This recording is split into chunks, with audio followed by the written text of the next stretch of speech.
So ngayong umaga po, atin pong pag-uusapan yung tungkol po sa pagpapaligo natin mga inahing baboy pagkatapos pong makastahan. Kapag sila po bago pa lang nakastahan o kapag tayo po napapakasta ating mga inahing baboy, kung gusto po natin na marami po yung kanyang may anak na biik, ang una-una po nating sundin ay dapat siya po ay standing head o landing-landi talaga. Para nang sa ganon, kapag napasukan po ng similya ng loob ng kanang tiyan, marami pong egg cell ang ma-fertilize ng semen ng ating mga barako sa pamamagitan po ng EI o yung pagkasta sa ating mga barako. Kasi po, siya po ay nasa standing hip o landing-landi na po siya. Sa araw mismo ng bulog, huwag nyo pong pakainin ang mga inahing baboy nyo para po hindi po mag-iinit yung kanyang tiyan. Nang sa ganon, hindi po tataas yung kanyang metabolism. Kasi kapag tumaas yung metabolism natin inahing baboy sa pagtunaw ng feed sa loob ng kanyang tiyan, yan po, mag-iinit po yung kanyang tiyan.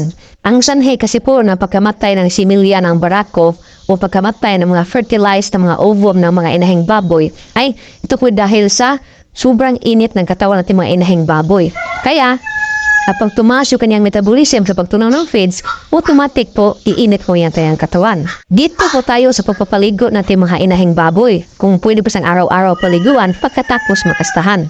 Kasi nga daw, sabi po ng iba, na kapag araw-araw daw pinaliguan yung ating inahing baboy na bago palang kasta, mababawasan daw yung mga nabubong biik dun po sa loob ng kanyang tiyan. Based po sa experience ko ay, pagkatapos ng isang araw mula pinakastahan ang inahing baboy, ay inaaraw-araw ko na pinaliguan. Kapag araw-araw nyo po pinaliguan yung inahing baboy nyo bagong kasta pa lang, yan po ay maganda po siyang gawain. Kapag pinaliguan nyo araw-araw, yung temperatura ng katawan ng ating inahing baboy po ay mag-fall down o ma-equalize. Kasi nababasa po yung kanyang katawan. Instead po ng init po yung katawan nating inahing baboy sa pamamagitan ng pagligo sa kila araw-araw, hindi po iinit yung katawan ng ating inahing baboy.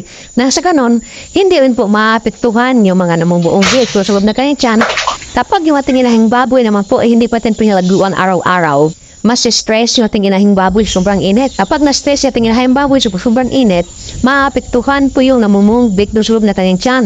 Idagdag mo po yung init ng katawan, isa pong rason kung bakit po nalulusawan yung ating mga inahing baboy o nakukunan po yung mga inahing baboy 30 days below pagkatapos po na EI or kaya man po na nabarakuhan.